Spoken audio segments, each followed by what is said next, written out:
genoux je rêvais déjà de camarades et d'assassinats, voir ma photo dans les journaux et faire frémir le populo, avec mes aventures à la une, récolter glorioles et fortune, épingler marlots et truands, en sifflotant sur l'air du temps, avec des femmes aux yeux cobalt, en Cadillac polir l'asphalte, finir mes jours à Caracas, playboy patenté plaît aux as, loin des sombres olibrius, des quidam qui mortibus, entre les rêves et les placards, du pauvre privé dans le noir.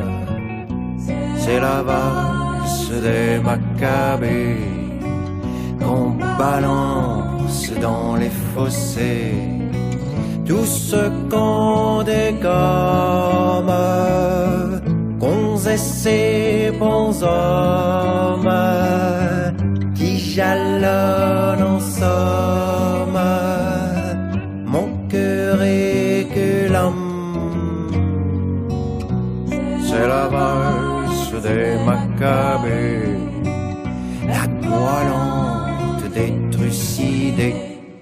Dans la ville, la nuit, le jour, quartier chic et sombre faubourg, là où rôde et flâne la mort, j'arpente attentif au décor, les rues grises lèvent l'aile, où tapinent les donzelles, les boulevards, les HLM, où fleurissent les chrysanthèmes, belles de nuit en mal d'amour, écartelées au petit jour, épicières aux yeux de Chine, dépecée mise en vitrine, secrétaire particulière, asphyxiée dans le coffre arrière d'une bagnole bourrée d'oseille, joncaille et d'âme volée la veille.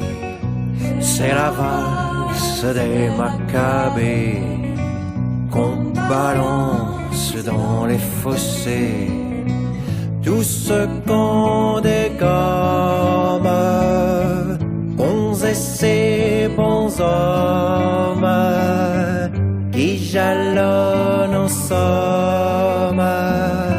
Mon cœur est que l'homme, c'est la valse des Maccabées, la poilante des trucidés.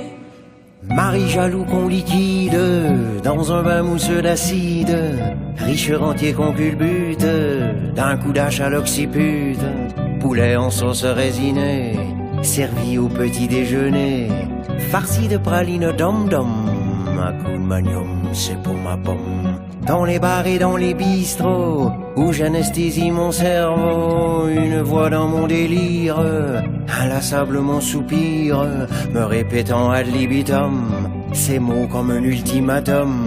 Là où se posent tes godasses, chacun hélas tombe et trépasse la poisse. C'est la valse des Maccabées qu'on balance dans les fossés, tout ce qu'on dégomme, qu'on ait ces bons hommes qui jalonnent en somme. Mon cœur est que l'homme, c'est la valse des Maccabées, la goualante des trucidés. C'est la valse des Maccabées, la goualante des trucidés.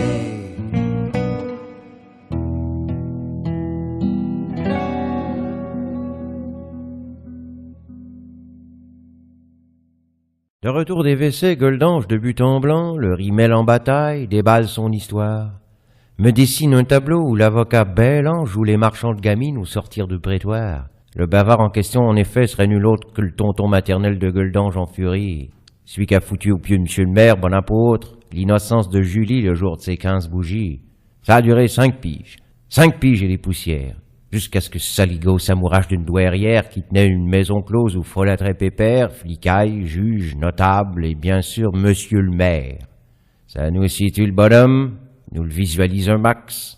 Avocat et macro pour gratin faisandé. Le tonton, comme les autres, devra payer la surtaxe décrétée par Mézig sur tous ses coups fourrés. Pour l'instant, ce qui me chicote, c'est ce télégramme atroce. Le négro en agent double, ça me la coupe. Il y a un os. D'autant que j'arbore toujours sur la tête la bosse ensemencée à la vache par Cézig à coups de crosse. C'est pas billard anonyme en ce vendredi 13, me fait l'effet d'une douche froide, faudra jouer serré. D'autant qu'en bout de parcours se trouve un joli dos de pèse. Les plus questions ce coup-ci de se faire enguirlander. Goldange se rince la dalle, puis s'allonge épuisé sur le canapé, genre producteur ou psychiatre, trônant sous le vénitien sale à demi tiré, d'où perce le beau blond de ses rayons jaunâtres. 20h30. Un taxi nous dépose tout à trac devant l'auberge où patiente le tonton bien nickelé, sirotant sybarite un ballon d'armagnac, les doigts fadés de bagouze, sorti droit de chez Cartier. La gosse, bien que tondue, affecte une pêche d'enfer, dans sa robe enlamée au fondu éloquent, traversant d'un pas souple, fascinante panthère, la salle pleine à craquer de dîneurs innocents. Magali, quelle surprise, que de charme, quelle beauté. Assieds-toi, ma chérie. Il y a longtemps qu'on ne s'est vu. Monsieur Grognard, sans doute. Heureux de vous rencontrer. Fait le bavard, tout sourit en guise de bienvenue. Sa gueule et ses bagouses me sont vaguement familières. Sans que je réussisse pourtant à raccorder les bouts. L'attitude suffisante, le sang-froid, les manières de Cézig me laissent en gueule un méchant arrière-goût. Un larbin en queue de pie se ramène avec des verres. Puis l'avocat marron argumente sans passion. Vous êtes en possession d'un carnet qui vaut cher. On m'a chargé d'entamer les négociations. En ce qui a trait au petit, la police s'en occupe. Le commissaire Santini en répond, c'est tout dire. Aussi, si vous le voulez, cessons ces jeux de dupes, jouons cartes sur table, tout sans coup férir. Vous n'êtes pas sans savoir que certaines transactions notées dans ce calepin doivent rester top secret. Ou l'appareil d'État du ministre au cul de plomb, peu importe l'allégeance, basculera sous le couperet. Aussi, on m'autorise à vous faire cette offre. Vous nous rendez le calepin et nous, on vous arrose. 3 briques lourdes à la clé à vous coller au coffre. D'un coin, vous payez des vacances des plus grandioses. Plus je le frime, plus Cézig avec sa quincaillerie lourde me gratouille la souvenance. Masticote la Sorbonne. Énigme dans une énigme bouclée comme une palourde, comme au bout de la monteuse un mot qui s'en jargonne. Et si je fourguais ailleurs, tu lui répliques à mon aise, au moment précis où cet enfoiré en loose dé scalourbec un Havane qu'a tout du barreau de chaise et que brille à son index un rubis familier. Du coup, je leur tapisse. Son fumant me fout la gerbe. C'est bad news from heaven, bad news from Chinatown. Le grand dab nickelé dans toute sa hauteur, sa superbe. Blue Bayou et shooters, flash and trip et shutdown. Tiens, un œil à votre gauche. Me fait Dieu le père, cynique, entre les volutes bleus de son cigare suffocant.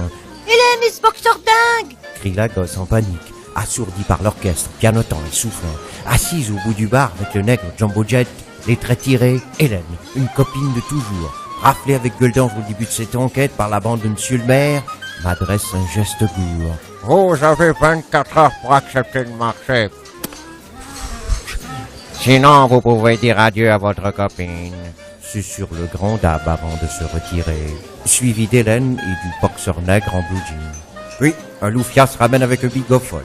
Crognon, ici Thibault, comment ça va, vieux frère? Fait une voix de baryton qui sur le coup m'étonne, forte et claire, teintée d'un fort accent d'outre-mer. Jean Thibault, X13, maître espion canadien connu pendant la guerre de 40 en mission, m'explique dans son argot non métropolitain que le négro, mine de rien, contrôle la situation. Ah, tu peux-tu bien, Octave? C'est un gars comme il faut. Hein. Il y a suspicion-là depuis 2 ans, hein? Vrai pro! Affirme le Canadien gueulant fortissimo au risque de déglinguer le tympan de facto. Dedans, mat, jusqu'au cou. Fait Cézig alarmant. Ton calepin grimine trop de bonhommes impliqués dans les filières d'Hong Kong et du Moyen-Orient pour que tu réussisses jusqu'au ici à t'en tirer. Non. Ta seule chance de survie, si tu veux, mon ami, c'est de remettre le calepin au plus tôt à Jackson. Tu devrais prendre des vacances. À Provence, Italie, ou même venir me trouver ici même à Lisbonne. Merci pour le conseil et pour l'invitation. Mais j'ai ma petite idée au sujet de cette histoire. Quant au nègre, pas de malaise. Je lui file l'absolution. Allez, ciao l'espion. Au plaisir de te revoir.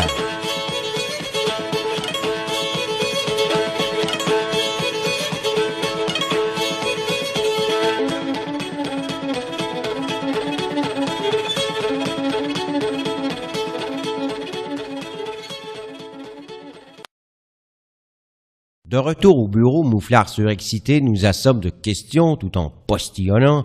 Il y a déjà plus de 3 plombes que je poireaute sur le palier.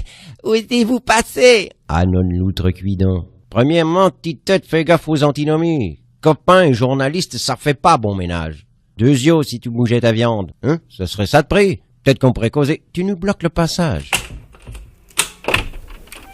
La tournante délourdée nous dévoile le bordel. L'empêchaise renversée, filière éventrée, une perquise dans les règles, bien musclée, un modèle de minutie maniaque et de rage rentrée.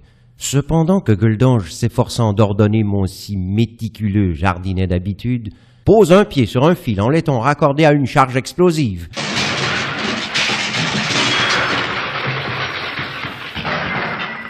De forte magnitude. Hôpital général quelques 3 heures plus tard. Je refais surface flappie sous l'œil de Santini qui grignote gastrolâtre un quignon de sauciflard, attablé sur un meuble posé au pied du lit. « J'avais un bol d'enfer », mastique le commissaire, jetant un œil au rapport du Toubib qui m'ausculte. « On prononce sur les melons, les nez en camembert, du gâteau, mon ami », fait le curieux qui exulte. « Votre copain journaliste bat déjà la campagne », fait le Toubib, satisfait de l'état de mes réflexes. « Ce qui nous préoccupe, c'est l'état de votre compagne. On craint quelques pépins du côté du cortex. »« Bah, elle va s'en tirer !» éructe Santini, contrarié par les dires du médicastre prolixe qui, muselé d'un regard du commissaire, rougit et se débine sans adieu, jactant sous suffixe. « Vous aurez remarqué que depuis le début de cette affaire, j'ai tout fait pour que vous ayez les coups des franches. J'aurais pu souhaiter au carnage chez monsieur le maire.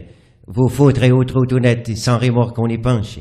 Mais vous m'êtes sympathique, fait le gourmet bedonnant. D'autant plus qu'aujourd'hui, le calbin vous appartient. Vous comptez en faire quoi?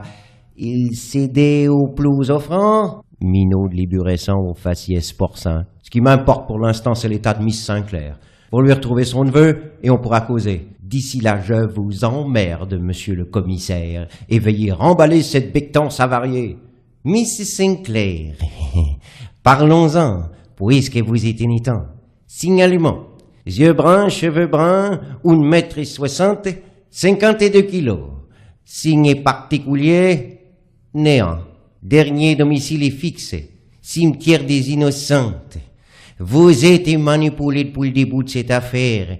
La gosse qui vous inquiète est morte depuis 10 ans. Les lardons kidnappés n'est rien de plus qu'une chimère. Et vous la ramenez, s'emporte le turgescent. Vous auriez pas une clope, commissaire? Je lui rétorque, question de pas perdre contenance, atterré au paddock par le petit soliloque en guise de 5 o'clock que m'administre étoque cette émule de vidoc.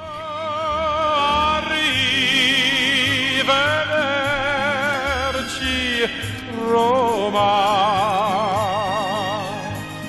non so scordare più.